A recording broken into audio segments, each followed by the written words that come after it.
It feels like women are judged more harshly for having done porn, but for sure, guys, once they get to the point of like taking you serious, it seems like pretty significant. With women, and it's a plight that I understand that women have to make a determination. Whereas a lot of guys, I've never had a.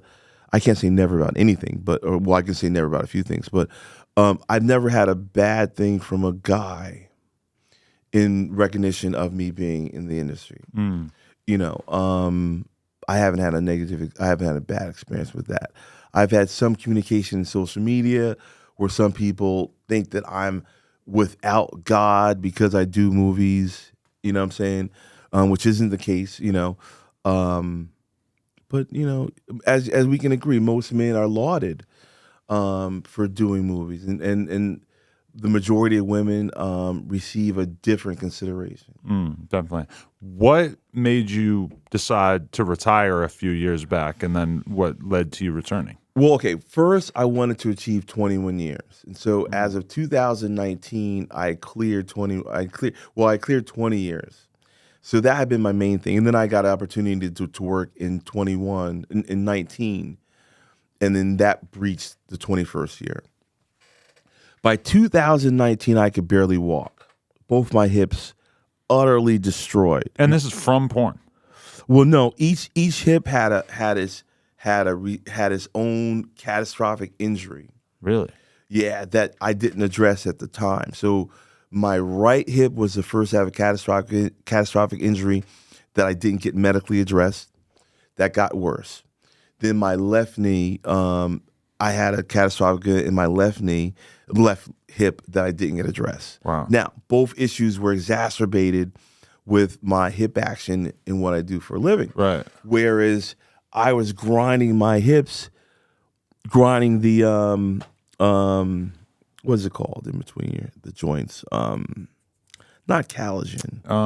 I feel like I know what you're talking about, but cartilage. It, yeah. Bro, let me tell you something.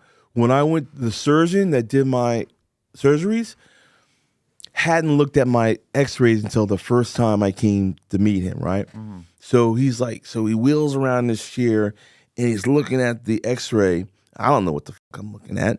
And he says, okay, have a look at this. And he shows me this little narrow line around my hip, in between my hip joints. And he says, this is your hip joint. You see that little line? He said, that's your joints sitting on top of each other. And then he showed me an x-ray of a joint that had maybe what looked like a fair amount of space between. That's what it's supposed to look like. So that's when I knew I had overstayed my welcome. Really? And I needed to address my hip replacement. So I had already quit because I reached what time-wise what I wanted to achieve, but then I could barely walk. And so I said, well, look, why wait to finally get these operations done? Because I knew once I had my hips replaced that I was going to be done anyway. Or I wanted to be done before I addressed. So I probably should have retired maybe as early as 2017. Okay. Because from 2017 to 2019, I personally could say, because people probably didn't notice, but I was probably dialing in about maybe 75% of the media I produced or was involved in, because I was just under too much pain. Really? Oh my God. So you were doing a job that was acceptable, but that to you was not indicative of what you wanted to be bringing to the table? Bro, I was not worth the money. Between 17 and 19, man, there was no way. There were times when I would leave the set like, damn, I can't believe I just took that money. Because I knew that the only value I had that equated to the amount of money I asked for was a value in my name. See, I understood that the value of my name on your box cover was perhaps more valuable than the money that you were paying me.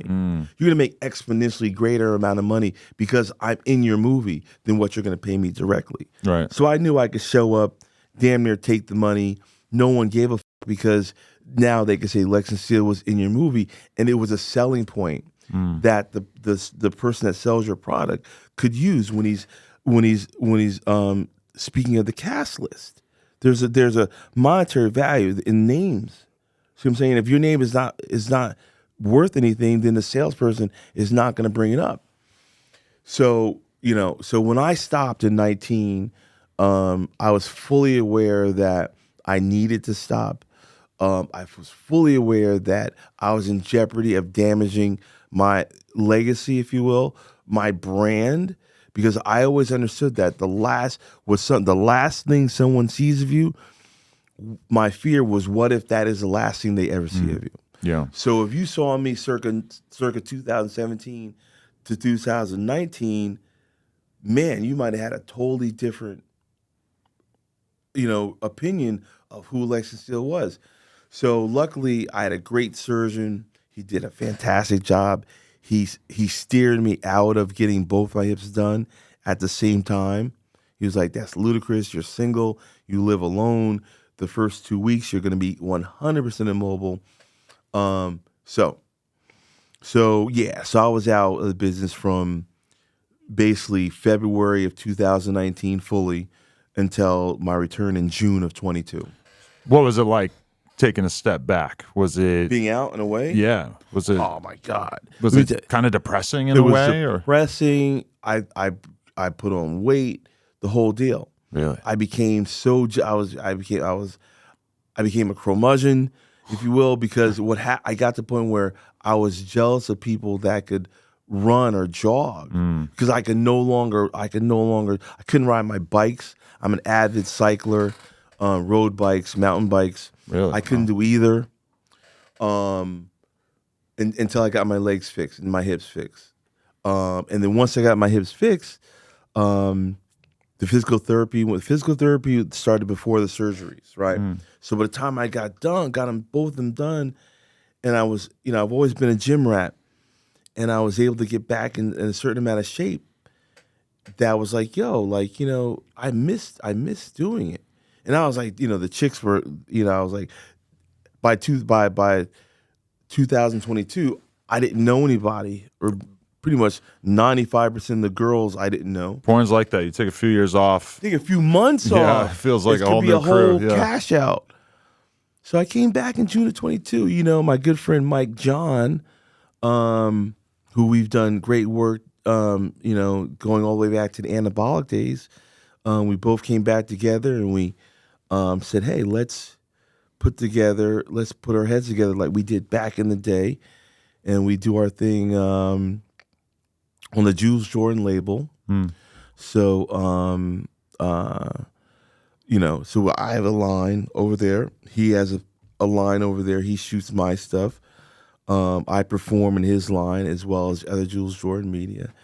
And we got the OnlyFans going, and we partner on the OnlyFans. This is Mike John, and he shoots my stuff. And the comeback was, started in June of 22, and here we are today. Right. To what extent does age diminish your ability to be an adult star, a male talent? Oh my God, age has a 100% impact, because the email's like this. I'm to the point now where I had to say to myself, I have to go to the gym at least 6 out of 7 days a week. If I don't, look, every fucking meal, bro, I'm telling you, Adam, every fucking meal, I know I'll be held accountable for. Like if I had, if I eat a Ben and Jerry's, am I gonna eat the whole thing? If I get a bag of gummy bears, right? Am I gonna eat the whole bag of gummy bears? Because I know my metabolism is no longer what it used to be. Now, I'm not on testosterone therapy. I'm not on steroids. So there's nothing in my body that's accelerating my metabolism. So I have to spend as much of my time in the gym to the point where it's an obligatory situation. I consider a day in the gym, I equate that to a day in the office. Right. I don't park at 24-hour fitness. I don't park at the 24-hour parking lot because after 90 minutes they charge you. I park in the lot and walk to the gym from somewhere else because I may be in the gym 2.5 hours. Really? See what I'm saying? Because when I was rehabbing my hips, I had to be in the gym, or my hips, I was not going to be able to walk normal again, to run again. So it was easy for me to keep my ass in the gym because I'm not a young man, and it's necessary for me to put the work in.